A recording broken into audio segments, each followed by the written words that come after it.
Okay. So I was talking to you regarding this step number 3. Okay.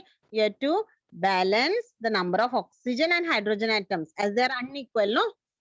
Okay. Now, what you found? That oxygen has become 6, hydrogen has become 4. Correct? Now, we have to change it. We have to make it equal. So, first balance hydrogen number as it is very small factor, right? So, how you can change the hydrogen atom? Okay. What you can do? You can multiply by 2. Very good, Bhumi. You can multiply by 2. 2 2s are 4. So, it will become equal, right? And again, write the equation, that is 2NaOH plus H2SO4 gives Na2SO4 plus 2H2O. And again, check the equation. Is it balanced or not? Now, what you can say, it is seen that the number of atoms of all the elements are equal on both the sides. It means the equation is balanced. Okay. Now, here, okay. So, initially, it was for hydrogen, how it was? 4 and 2 was there. When you multiplied by 2, it became 4 and 4. Okay. So now, when you did this, automatically, what happened? Everything got balanced. Again, you can check. Okay. So, in the fourth step, you've got the equation as 2NaOH plus H2SO4 gives Na2SO4 plus 2H2O. Is it balanced or unbalanced equation, students? Is it balanced or unbalanced? Very good, Manjima. Now it is balanced. Check every atom. Sodium, how many sodium atoms you can see in the left side and right side? Give the answers in the chat box. How many sodium atoms? Very good, Revati. 2 each. Okay, 2 on the left side, 2 on the right side. How many oxygen atoms? How many oxygen atoms?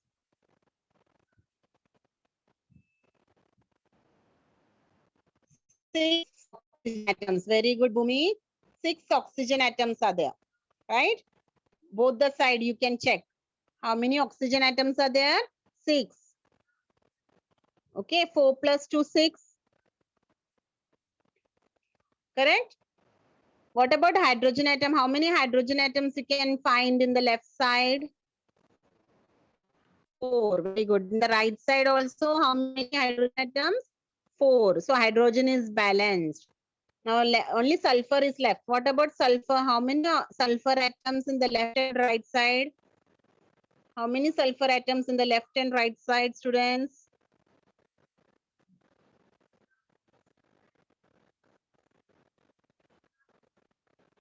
Yes. How many sulfur atoms you can see in the left and right side? 1. Very good, Revati. So 1, 1 each. Now all the atoms, the left side as well as right side, okay, they got balance. So it is a trial and error method. What we can say this method as trial and error method.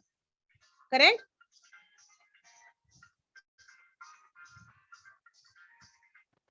So it is a trial and error method by which what you did, you balanced the chemical equation, right? So in this way, there are 4 steps of how to balance a chemical equation. I hope the thing is very much clear to you. Okay. Okay.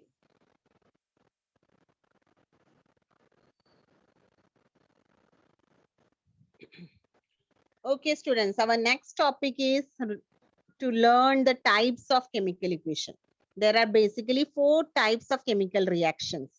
Okay, chemical reaction, how we can classify 4 types. How 4 types? It is based on the nature and number of reactants and products. What is the nature of reactants? What is the nature of product? How many number of reactants are reacting? How many numbers of products are there? On that basis, there are 4 types. That is, you can see on the screen, combination, decomposition, displacement, and double displacement. Okay. Now, first we will learn what is combination reaction. Okay. Now, before learning what is combination reaction, there are three activities. One by one we will do, and then we will conclude what is combination. For that, we will take some hydrochloric acid, okay, HCl acid, in a test tube, and then heat the test tube. And then dip a glass rod in the ammonia solution and hold on the top of the test tube. Now, what you will find that a white smoke comes out from the glass hole. So, what must have happened? Okay, why this white smoke came? Because HCl vapors. Because HCl you are heated and the vapors of HCl started coming out. That's why you will find white smoke. And ammonia gas also comes out from the solution on the glass rod. So ammonia gas and hydrogen chloride, they have reacted. And what they formed? They formed the salt, that is ammonium chloride salt. Okay, that was in the gaseous state.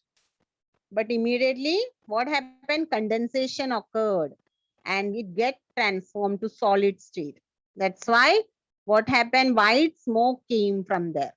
So what you can say, NH3 plus HCl gave NH4Cl. That is, two reactants gave a single product. Ammonia reacted with hydrogen chloride. Ammonia reacts with hydrogen chloride, and what we got? Ammonium chloride. Correct? So from this, what you understood, two reactants are there. So whenever two or more reactants are combining in a reaction to form a single product, it is called a combination reaction. Understood? What we call it as combination reaction. Now look here for the definition. What is the definition of combination reaction? When two or more reactants combine in a reaction to form a single, in this we took hydrogen chloride, Cl, and NH3. And how many product you got, students? How many product you got? Single, no? Single product. That is of ammonium chloride. One product. Very good, Revati. That means what?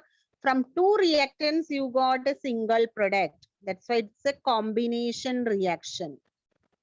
Understood now what is combination reaction? Same, one more example we can take for combination reaction. One more activity is that is of magnesium ribbon. Okay, to hold the magnesium strip in a pair of tongs and ignite it. So on burning in air, what you will find, a white powder of magnesium oxide is formed. So the reaction can be written as 2 Mg plus O2 gives 2 MgO.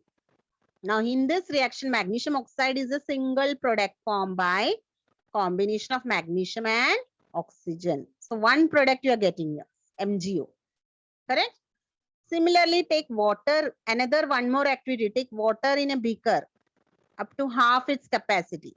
Okay, and then to it add few pieces of lime, calcium oxide. Okay, calcium oxide you can add it, and then what you will get? Calcium hydroxide is formed. Calcium hydroxide is formed by what? Combination of calcium oxide and water. So here also you what you can say, single product form. So in all the three cases, what you got? Single product. So what you can say? It is a combination reaction. So how you can define a combination reaction? When two or more reactants combine in a reaction to form a single product, it is a combination reaction. Understood, all of you? What is a combination reaction? Okay. Okay, fine. Next comes the decomposition reaction. Okay, now in decomposition, what happens here? Here you can take some sugar in a dish, evaporating dish, and heat it. Okay, heat it with the help of Bunsen burner. After some time, what you will find? What will happen, student, if you heat the sugar? What colored substance will be formed after heating the sugar? Anyone? Black colored substance. Very good, Bhumi. Black colored substance burning of sugar will give us a black substance. Exactly what must have happened in this activity? What you can say? You can say that single reactant sugar is divided into two substances. What is that? Carbon and water. So when you will burn sugar, what is the molecular formula of sugar? C12H22O11. So when you're burning sugar, what happens? It gets decomposed to give us 12 carbon atoms and 11 water molecules. So the reaction is here what? There is only one reactant giving rise to two or more products. That's why it is a decomposition reaction. So how you can define decomposition reaction? The chemical reaction in which two or more products are formed from a single reactant. That is a decomposition reaction. Okay. So here you are getting two or more, from one reactant you are getting two or more products. So understood the difference? Okay. So there is one more activity, that is decomposition of calcium carbonate. Okay. Now here also you can take some calcium carbonate in a test tube, fit a bent tube to this test tube with the help of rubber cork, insert other end of the bent tube in freshly prepared lime water, right? And heat the powder of calcium carbonate very strongly. What you will find? Lime water will turn milky. This you have done previously, this activity. Okay, lime water turns milky because of formation of calcium carbonate. Calcium carbonate, what happens? It undergoes decomposition and carbon dioxide gas turns lime water milky. Okay. So what is the second product formed here? Calcium oxide powder. Okay. That remains behind in the first test tube. So this way, what you can say? Hydrogen peroxide naturally undergoes slow decomposition into water and oxygen. Okay. Again, so how the reaction will be? CaCO3 gives CaO plus CO2. Then 2H2O2, that is hydrogen peroxide, will give 2H2O, water plus oxygen. Okay, in your previous standard you have studied how water decomposes. H2O decomposes to hydrogen and oxygen gas on passing electric current. Yes or no? Okay, you have studied this. So that is also a decomposition reaction, right? So which energy you use there, students? Which energy we use there? Electrical energy. Okay, what is that energy called? Electrical energy. So what is the other word for that? Which process it was, students? Which process it was? Can you name the process by which electrical energy is used to decompose water? There's a name. Do you remember that name? How many of you remembers? Write in the chat box. With the help of electrical energy, if you decompose. Very good, Dhanashri. Electrolysis. Electrolysis. Very good, Bhumi. Okay. So, okay, Aditya. Okay. So, many are giving the answer. Now you remember electrolysis you did in 9th standard, right? So, the same thing, that is decomposition of water. Same thing here. Okay. It is a continuation of 9th standard portion, right? So here in this reaction, what happened? How we can define it? So the chemical reaction in which two or more products are formed from a single reactant, that is called as a decomposition reaction. Students, now it's time to ask your queries as well as what your any other queries and doubts you can clear, because it's now hardly 8 minutes left. I will ask some questions and then